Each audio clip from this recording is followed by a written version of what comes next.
Arju roster യൂട്യൂബറാണ്. ഇവൻ യൂട്യൂബൊക്കെ തുടങ്ങിയ സമയത്ത് 1-2 വീഡിയോസ് ഞാൻ കണ്ടിട്ടുണ്ടോ. പിന്നെ ഒരു വൃത്തികെട്ട സാധനമെന്ന് കണ്ടപ്പോൾ ഞാൻ അന്നേ നിർത്തി. ഇപ്പം അത് പൂർണ്ണമായി. ഞാനൊരു വീഡിയോ ഇവിടെ പ്ലേ ചെയ്യുന്നുണ്ട്, ഒന്ന് നിങ്ങൾ കണ്ടു നോക്കാം. 5000 രൂപ 10 ലക്ഷം രൂപ 10 ലക്ഷം രൂപ എടാ ഭയങ്കര വൃത്തിയാണ്, അങ്ങനെ കാണിക്കല്ലേ നീ. എടാ നീ കോപ്രായം കാണിക്കാന്ന് വിചാരിക്കും ആൾക്കാർ. എനിക്കൊന്നും കിട്ടാൻ വേണ്ടിയിട്ടല്ലല്ലോ ഞാൻ ഇതൊക്കെ ചെയ്യുന്നത്. എനിക്ക് നിങ്ങളുടെ നല്ലതും എനിക്ക് കുറച്ച് പുണ്യം കിട്ടിയാൽ മതി, അതിന് വേണ്ടിയിട്ട് ഞാൻ ചെയ്യുന്നത്.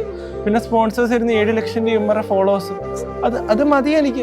എനിക്ക് വേറൊന്നും വേണ്ട. ഇതിന് വേണ്ടിയിട്ട് ഞാൻ ചെയ്തത് ഇതൊക്കെ. എടാ എനിക്ക് നിങ്ങളുടെ സ്നേഹം മാത്രം, എനിക്ക് സ്നേഹം മാത്രം മതി. എനിക്ക് സ്പോൺസേഴ്സ് ഇരുന്ന പൈസയും പിന്നെ കുറച്ച് പ്രൊമോഷൻ, ഇത് മതി എനിക്ക്. കൊടുക്കാം. ഓക്കെ, ഈ ഒരു വീഡിയോയിൽ അവൻ ട്രോൾ ചെയ്തത് ആരെന്ന് മനസ്സിലായില്ല. ജോജി തമ്പി എന്ന ഒരു ഇൻഫ്ലുവൻസറിന്. അത് ഏതാണ്ട് ഇപ്പോൾ ഒരു 1.5 വർഷമായിട്ട് ആളിപ്പോൾ സജീവമാണ്. ഇൻസ്റ്റയിൽ ഗിവ് ഒക്കെ ചെയ്തിട്ട് ആളെയാണ് ഇപ്പോൾ ട്രോൾ ചെയ്തിട്ടുള്ളത്. അർജു, എന്ത് യോഗ്യതയാണ് നിനക്കുള്ളത് അയാളെ ട്രോളാന്? എന്ത് യോഗ്യത? എടാ, ഈ ട്രോളും റോസ്റ്റിംഗ് ഒക്കെ നല്ല രസമാണ്, പക്ഷെ അയാളെ നീ ട്രോളാന് എന്തേലും കാരണം വേണ്ട. അയാൾ നന്മമാരം പറഞ്ഞ് നടക്കുകയാണ് നീ ഉദ്ദേശിക്കണത്. എടാ, അയാൾ നന്മമാരം തന്നെടാ. അയാൾ കുറച്ച് ഗിവകൾ ചെയ്യുന്നുണ്ട്. ഒരു 10,000 പേര് കമന്റ് ഇട്ട ഒരാൾക്ക് അയാൾ കൊടുക്കുന്നുണ്ട്. എടാ, അയാൾ ആദ്യം കൊടുത്തത് അയാളുടെ വണ്ടിയാടാ ചെറ്റേ. ഞാൻ ചെറ്റയിൽ തന്നെ പറയണം നിന്നെ. കാരണം ഒരുപാട് ഇൻഫ്ലുവൻസേഴ്സ് ഞാൻ കണ്ടിട്ടുണ്ട്, ഒരുപാട് ഇൻഫ്ലുവൻസേഴ്സ്. ഒരു മനുഷ്യത്വം നിറഞ്ഞ ഒരാളെ ഞാൻ കാണുന്നത് അയാളെടാ. ഇതൊക്കെ സത്യം പറയാലോ, പക്കായിട്ട് പറയാം. നീ റോസ്റ്റ് ചെയ്തോ ട്രോൾ ചെയ്തോ അതൊക്കെ ഒരു എന്റർടൈൻമെന്റ് ആണ്, പക്ഷെ ഇത് തന്തല്ലായ്മയാണ്. കേരളത്തിൽ വലിയൊരു ദുരന്തമാണ് വയനാട് ഉണ്ടായത്. അന്നേരം അയാളുടെ വണ്ടി അയാൾ രക്ഷാപ്രവർത്തനത്തിന് കൊടുത്തു. നീ എന്താണ് കൊടുത്തത്? നീ നിന്റെ വീട്ടിൽ പാളയിൽ കൊടുത്തിട്ടുണ്ടോ നീ? പിന്നെ ഒരുപാട് അയാൾ എന്തായിക്കോട്ടെ, ഇനിയിപ്പോൾ ഗിവ് അപ്പ് ചെയ്ത് തെറ്റാണ്, ഓക്കെ ഫൈൻ.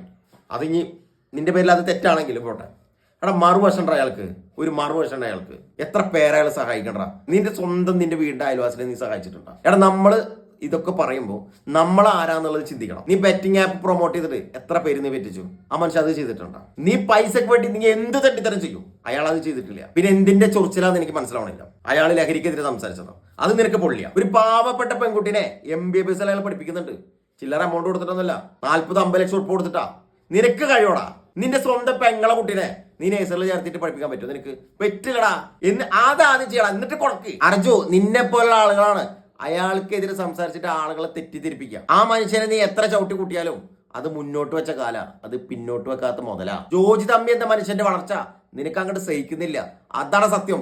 അത് തന്നെ ഈ കുരു. അഹങ്കാരമോ ജാടയില്ലാത്ത സ്നേഹം തിരിച്ചു നൽകാൻ കഴിയുന്ന ഒരു പച്ചയ മനുഷ്യനാണ്, അല്ലാതെ നിന്റെ കൊണയടി അല്ലടാ അത്.